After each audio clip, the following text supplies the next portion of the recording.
Eh bien salut à toutes et à tous les gens, c'est Moketo pour parler de tout mais surtout d'un. On se retrouve pour un septième podcast, le septième chapitre de la voix écrite dans lequel voilà, je vous donne des petits conseils, des petits tips si jamais vous aimez l'écriture, la confection d'univers, pour n'importe quoi, une BD, un manga, une série, un film, un livre, une pièce de théâtre, voilà, quel qu'il soit, voilà, si jamais vous avez envie de conseils, si jamais vous êtes un concepteur de quelque chose, eh bien voilà, j'espère que je vais pouvoir vous donner des petits conseils sur ce que moi je perçois, sur ce que moi je ressens par rapport à la création d'un univers.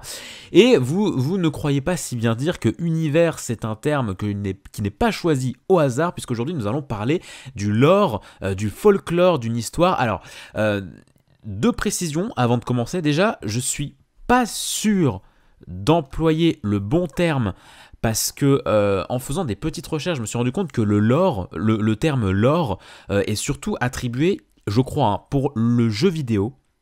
C'est-à-dire, enfin, en tout cas, je crois que c'est un terme qui est apparu pour la première fois pour le jeu vidéo.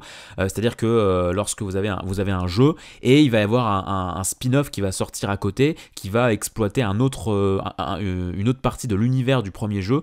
Et donc ça s'appelle le lore, en fait. C'est l'univers étendu d'un jeu. Mais c'est vrai que, alors je sais pas si, à mon avis, oui, ça a dû naître à partir du jeu vidéo. Moi, je le vois d'une autre façon. Enfin, pour moi, le folklore, l'univers étendu et tout, ça peut être aussi dans une même œuvre, je trouve. C'est-à-dire que t'es pas obligé d'écrire deux histoires. C'est pas obligé qu'il y ait deux histoires pour qu'il y ait du lore. Pour moi, il peut y avoir du lore et du folklore à l'intérieur d'une seule œuvre. On va voir dans quelques instants pourquoi je dis ça. Et puis deuxième chose que je voulais souligner aussi, c'est que ça va être un podcast, je pense, qui va surtout s'adresser pour ceux qui veulent créer un univers assez fantastique, assez fantaisiste. Je trouve que après, si ça peut être possible, mais je trouve que l'aspect lore, folklore, c'est pas quelque chose qui s'applique très facilement et qui est très intéressant dans des romans, style Guillaume Musso, dans un univers très semblable, très terre à terre, en fait, dans un roman classique, en fait, ou un roman policier ou quoi. Bon, quoique ça dépend comment vous tournez l'histoire, mais en général je trouve que le lore ça sert surtout pour des univers vraiment très imaginés, très imaginaires, vraiment qui s'éloignent pas mal de la réalité, même si encore une fois ça peut être quelque chose qui peut appartenir à quelque chose qui s'inspire du monde réel. J'ai pas trop d'exemples en tête, mais admettons tu veux écrire un roman policier, eh bien on peut très bien dire que l'assassin de l'enquête a une histoire qui peut être développée dans un autre roman, dans un autre registre. On peut complètement imaginer ça. Donc moi oui, je mets le lore, le folklore un peu dans la même enseigne, dans la même boîte. Peut-être que je devrais pas, je sais pas, mais moi je les mets vraiment dans la même boîte. Qu'est-ce que j'entends par folklore et lore ? Eh bien c'est en fait des éléments qui constituent j'allais dire la constitution, mais qui constituent les dessous de l'intrigue, enfin qui concerne les dessous de ton univers. C'est des choses qui n'appartiennent pas forcément à l'intrigue principale, mais qui servent à nourrir en fait les bases de ton univers, la construction de ton univers. Je vais prendre un exemple tout simple. On va dire par exemple que il y a dans une aventure, le héros se rend dans la cité blanche. On va dire ça, voilà, une cité qui s'appelle la cité blanche. Et en fait, il doit y secourir une jeune femme, voilà, je dis n'importe quoi, dans cette cité blanche. Et donc l'histoire va être très centrée sur ok, il faut qu'on libère ma dulcinée. Et le lore, le folklore, ça va être un élément qui va t'expliquer pourquoi la Cité Blanche est appelée la Cité Blanche. Quelle est l'histoire de cette cité? Ça ne fait pas partie de l'intrigue principale. Le héros ne va pas forcément s'arrêter sur l'histoire de cette cité et tout. C'est pas vraiment son objectif. C'est pas du tout le sujet en fait de la trame. Mais le fait d'apporter une justification à cela, de raconter d'une façon ou d'une autre quelle est l'histoire de cette cité, d'où provient son nom, ce qu'elle a traversé, etc. Et bah ça fait partie du lore, du folklore. Mais le lore peut prendre vraiment différentes formes. Par exemple, je suis un dessinateur qui, en fait, il dessine d'une façon très agréable, je trouve. C'est qu'en fait, chaque comics qu'il écrit font partie d'un même univers. Tout se rejoint d'une façon ou d'une autre. Et en fait, chaque semaine, il va écrire... En fait, chaque semaine, il va dessiner 2 pages. Une page d'un comics et une page un peu bonus. Et des fois, les pages bonus, en fait, ça apporte du lore. En fait, c'est des pages qui apportent des précisions sur quelque chose.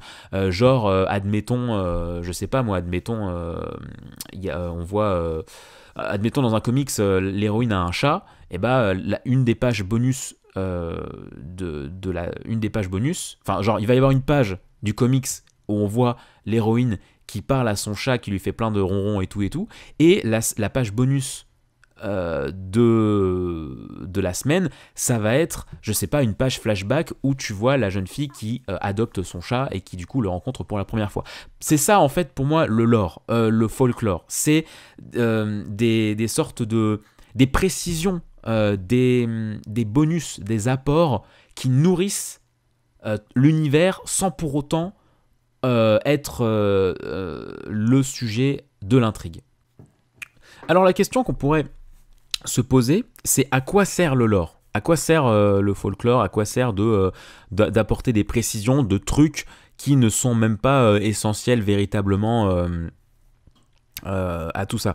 Je suis en train, en plus en même temps, en direct live, motherfucker, de regarder sur internet la définition du folklore, et donc on apprend que le folk en anglais, c'est l'ensemble des productions collectives émanant d'un peuple et se transmettant de génération à l'autre par la voie César des traditions populaires, comprennent la culture littéraire, contes récits, croyances, nanana. Oui voilà, en fait c'est vraiment ce qui nourrit, on va dire, ça peut nourrir aussi une culture, quoi. C'est vraiment l'ensemble de ce qui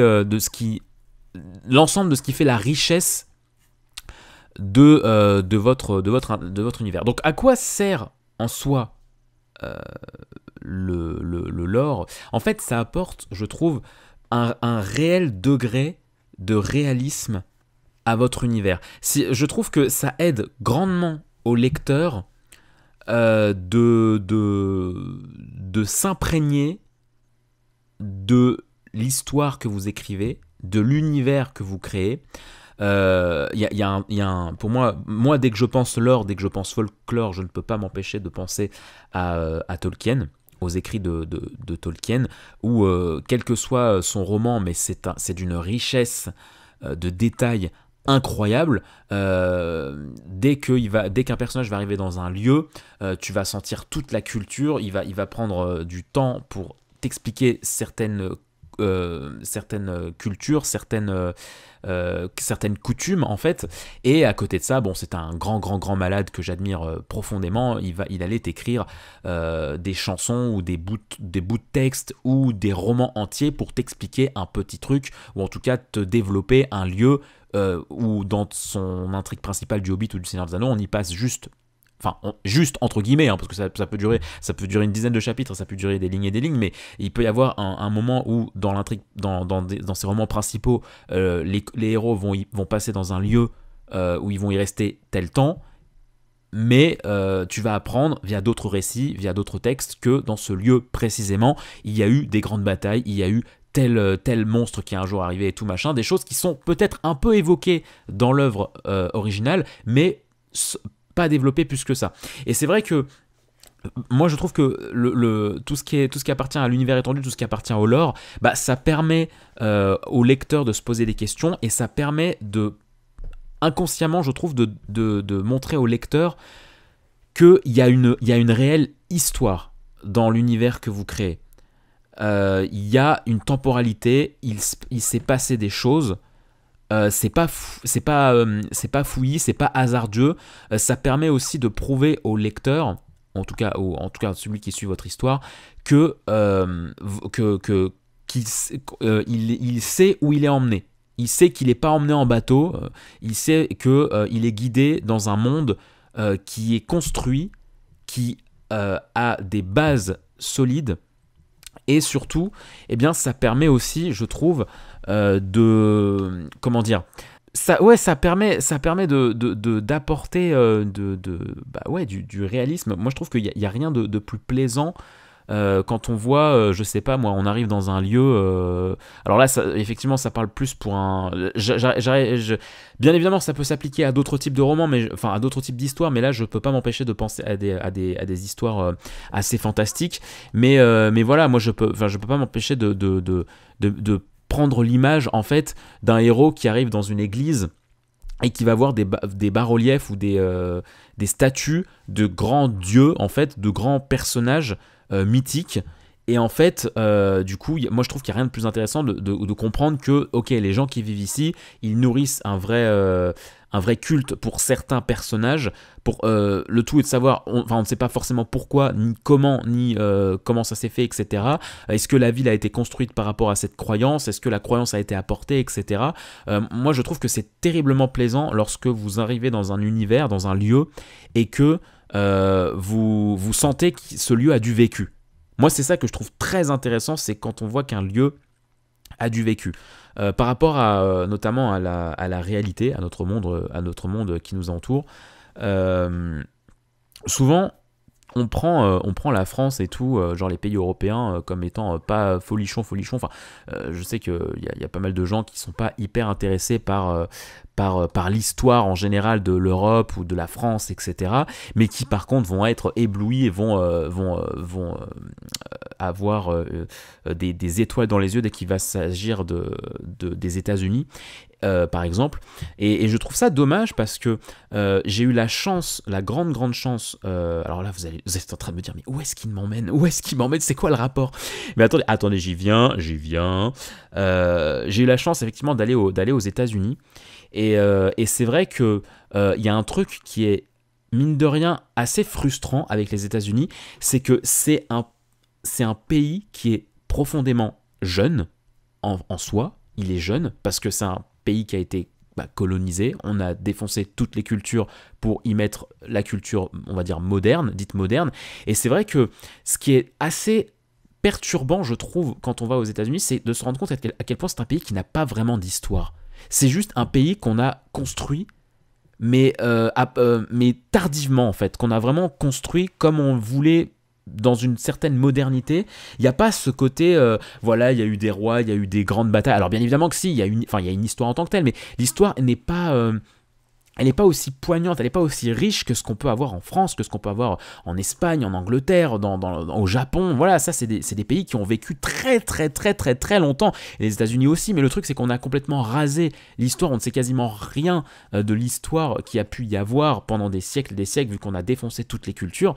Et ça c'est quelque chose que je trouve dommage en fait, et c'est en ça que je voulais rejoindre l'histoire du folklore et du lore et de l'univers étendu, c'est que je trouve ça terriblement passionnant d'être sur des terres, d'être sur des lieux qui baignent dans l'histoire et sur lesquels vous pouvez apprendre des choses continuellement. Mais vraiment continuellement, parce qu'il y a tellement de choses qui a pu se passer pendant des siècles que ça rend ces pays-là terriblement riche. Et en fait, c'est en ça que je trouve qu'il faut aussi penser un peu de la même façon pour ce qui est des univers fictifs.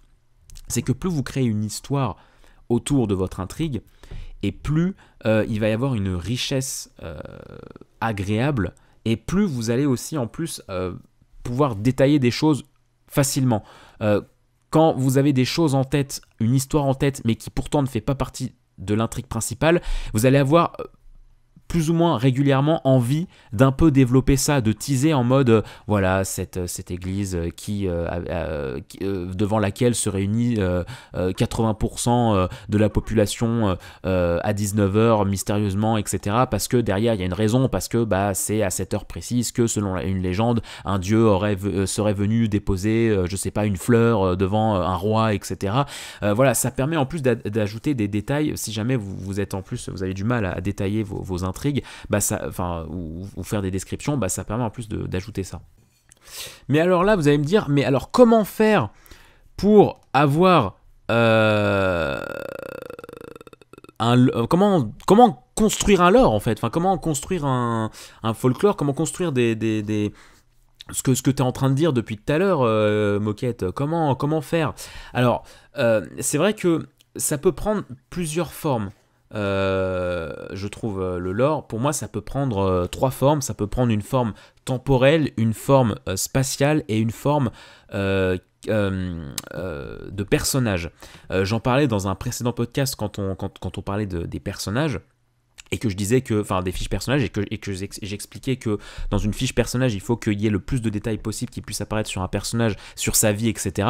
C'est un peu pareil en fait, c'est-à-dire que des détails sur la vie du personnage, ça peut ne pas foncièrement faire partie de l'intrigue principale, ça ne va pas foncièrement servir l'intrigue principale, mais il n'empêche que c'est des informations intéressantes pour comprendre le fonctionnement du personnage et pour avoir une sorte de réelle temporalité.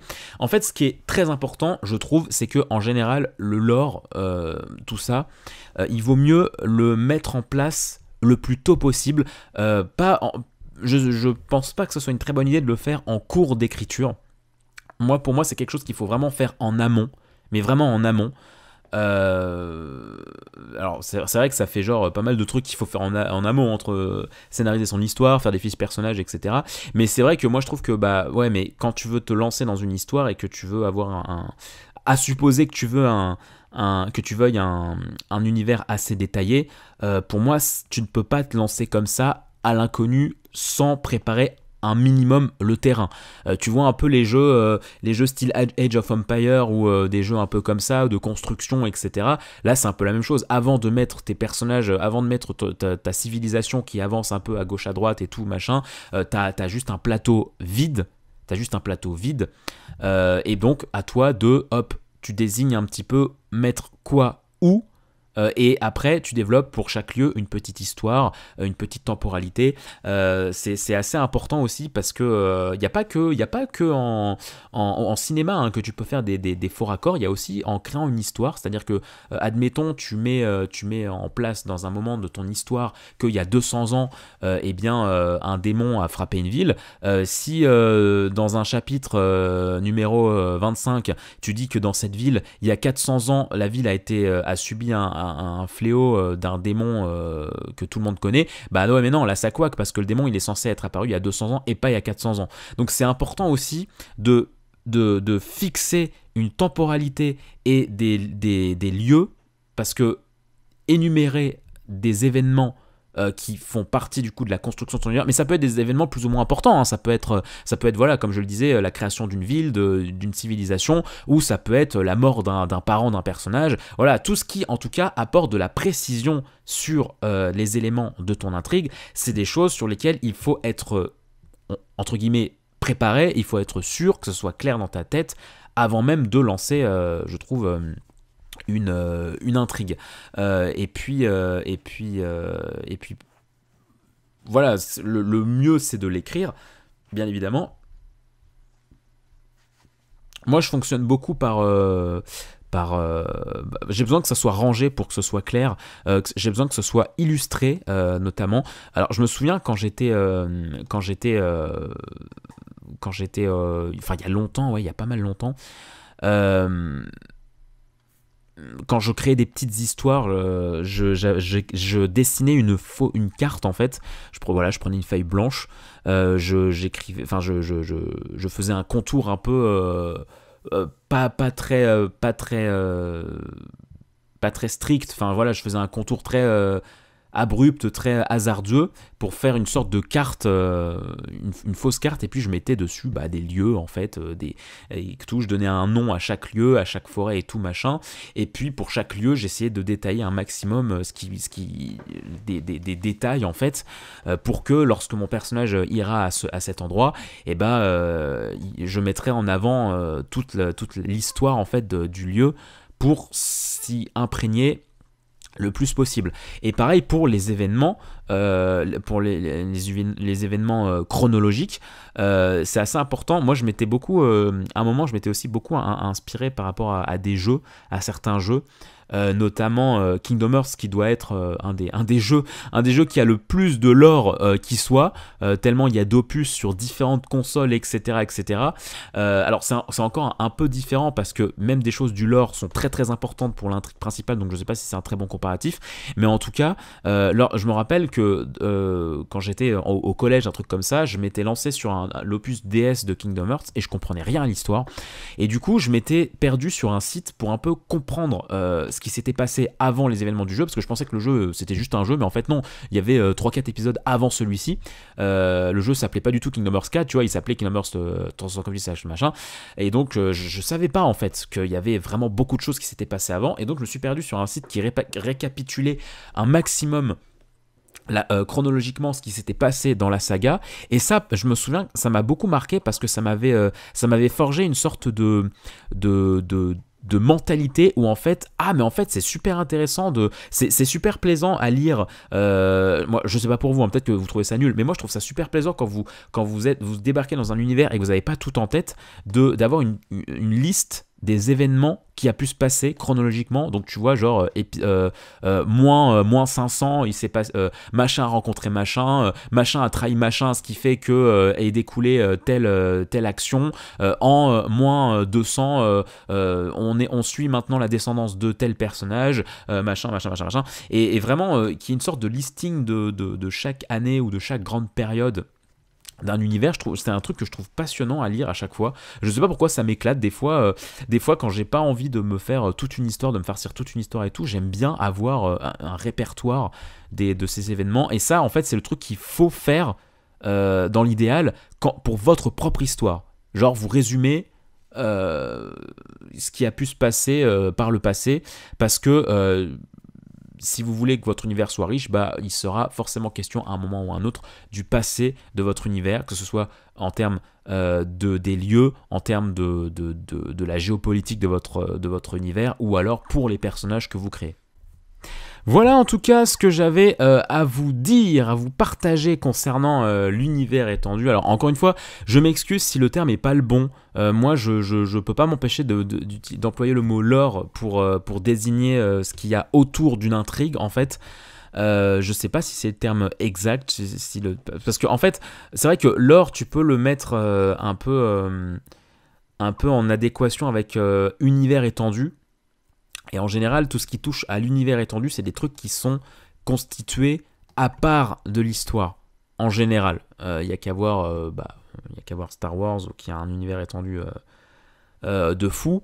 Mais pareil, Star Wars, tu vois, c'est le bon exemple. C'est-à-dire que tu vois dans les films que les armures, je dis n'importe quoi, que les armures mandaloriennes, c'est en forme le casque est en forme de T et tout. Ok, c'est intéressant, mais en fait, tu te rends très vite compte dans l'univers étendu que en fait, si les casques ont cette forme, c'est pour une raison de visibilité, c'est pour une raison aussi de culture. Si leurs armures sont si puissantes, c'est parce qu'il y a eu une guerre contre les Jedi et que du coup ils ont perfectionné un maximum leurs armures pour les surpasser, etc. Enfin voilà, c'est vraiment tu sens dans l'intrigue principale que y a des choses qui ont du vécu. Il y a des choses qui ne sont pas là par hasard. C'est ça que je trouve passionnant dans un univers étendu, dans du lore. C'est quand tu vois dans ton intrigue principale qu'il y a des éléments. Ok, si c'est comme ça, c'est peut-être pas forcément expliqué le pourquoi du comment, mais il doit y avoir une raison qui nous sera peut-être expliquée et tout machin. Et ça, pareil, je trouve que ça apporte beaucoup de vie à ton univers. Le fait que tu n'aies pas les réponses tout de suite. C'est pas parce que tu décris qu'il y a un bâtiment qui a cette forme ou que ce personnage agit de telle façon que ça veut dire que tu vas expliquer direct pourquoi il en est ainsi. Non, c'est intéressant d'éparpiller en fait les informations, je trouve, parce que bah voilà, quand tu plonges dans un univers, quand tu es dans la vraie vie et tout, tu sais pas tout d'un coup, hein, en général, genre tu vois des choses, mais tu n'as pas les réponses sur tout tout de suite. Et alors oui, chose que j'ai oublié de mentionner, mais du coup, comment évoquer le lore, comment évoquer des précisions comme ça, bah ça peut être fait de plein de façons. Je vous balance des petits exemples qui me viennent en tête. Ça peut être via, je sais pas moi, via un journal. À un moment, un personnage trouve un journal, des récits, une sorte de journal intime de quelqu'un qui en fait, dans ses récits, explique des choses sur des trucs qu'on connaît déjà ou pas. Hein. Ça peut être sur il peut raconter des trucs culturels, de trucs que le lecteur n'a pas encore vu. Ça peut être, bah, tu peux développer l'ordre directement en fait, où en fait un personnage arrive, tu expliques, tu décris en fait les raisons de la construction de ce lieu. Tu peux, bah voilà, tout raconter d'un coup, mais tu fais bien comprendre au lecteur que tu partages ces informations au lecteur, mais le personnage principal, lui, n'en sait rien, même si c'est un procédé un peu compliqué, parce que du coup, Enfin, non, c'est assez intéressant, mais du coup, ça demande un peu plus de maîtrise, le fait de glisser des informations que le héros ne sait pas. Voilà, ça peut être de plein d'autres façons, hein. Ça peut être via des trucs bonus que tu fais à côté de ta lecture, entre deux chapitres. Ça peut être, bah voilà, via des dialogues entre certains personnages, type, je sais pas, deux personnages qui parlent dans un bar à côté du héros et qui disent ouais, t'as vu la dernière épée qui a été conçue, je sais pas moi, au bord de lac, ouais, je sais, bon, moi, il paraît que elle est confectionnée là-bas parce que l'eau qui s'y trouve permet aux forgerons d'avoir une meilleure maîtrise du métal. Moi, je suis pas sûr si tu veux mon avis. Enfin voilà, ça peut être via une discussion random, ça peut être glissé comme ça à gauche à droite. Moi j'aime, en tout cas, après c'est un avis personnel, moi j'aime bien quand un lore est développé via des petites anecdotes comme ça, via des petits éléments scénaristiques qui ne prennent pas trop de place, mais qui hop glissent en compte-gouttes des petits indices, des petites informations que tu ne pensais pas trouver à cet endroit-là. C'est un truc que notamment le manga One Piece fait beaucoup, c'est-à-dire que tu vas dans un truc qui n'a rien à voir comprendre que un personnage eh bien, a eu tel passé, ou alors que tel endroit s'appelle comme ça pour une autre raison, quoi. Il y a plein de trucs comme ça dans One Piece où en fait t'as des éléments qui te sont présentés, qui te présentent en fait des trucs que t'as vus 5 ans avant, quoi. Et ça pareil, ça demande une grande maîtrise, je trouve, spatio-temporelle. Putain, je suis fatigué, parce que du coup ça veut dire que vraiment t'as en tête vraiment ce qui se passe, dans quel ordre et où exactement. Voilà, cette fois je pense que j'ai un peu tout dit avec ce podcast un peu plus long que d'habitude, mais bon, j'espère que ça ne vous gêne pas trop. J'espère que ça reste un concept plaisant, une émission plaisante. J'ai effectivement maintenant logiquement mis les podcasts sur les plateformes d'écoute, donc Spotify, podcast, SoundCloud, etc. Aussi sur YouTube, bien évidemment. Mais en tout cas, voilà, si jamais vous avez envie d'écouter ça tranquille et pas forcément être sur YouTube pour écouter ça, et bah maintenant c'est possible via les plateformes d'écoute que je vous ai mentionnées. Donc voilà, j'espère que ça vous fait plaisir. N'hésitez pas à réagir en mettant des petits commentaires pour bien me distribuer d'autres sujets que vous aimeriez, et puis me partager aussi comme vos techniques, hein, vos astuces, hein. C'est un lieu d'échange, bien évidemment, enfin c'est une émission d'échange, bien évidemment, puisque l'art c'est complètement subjectif. Je reste persuadé qu'il n'existe pas de méthode miracle, qu'il y a autant de méthodes qu'il y a d'artistes, et que donc on ne peut que s'armer d'outils, mais on utilise les outils à notre façon. Voilà, pour moi il y a plusieurs façons d'utiliser un même outil. Je vous donne des outils, mais après, à vous de les adapter selon votre histoire, votre tempérament, etc., etc. Allez, moi je vous fais plein de bisous, prenez soin de vous, à très vite pour de prochains podcasts, et pour de prochains programmes sur YouTube, etc. Et je vous fais plein de bisous, ciao ciao.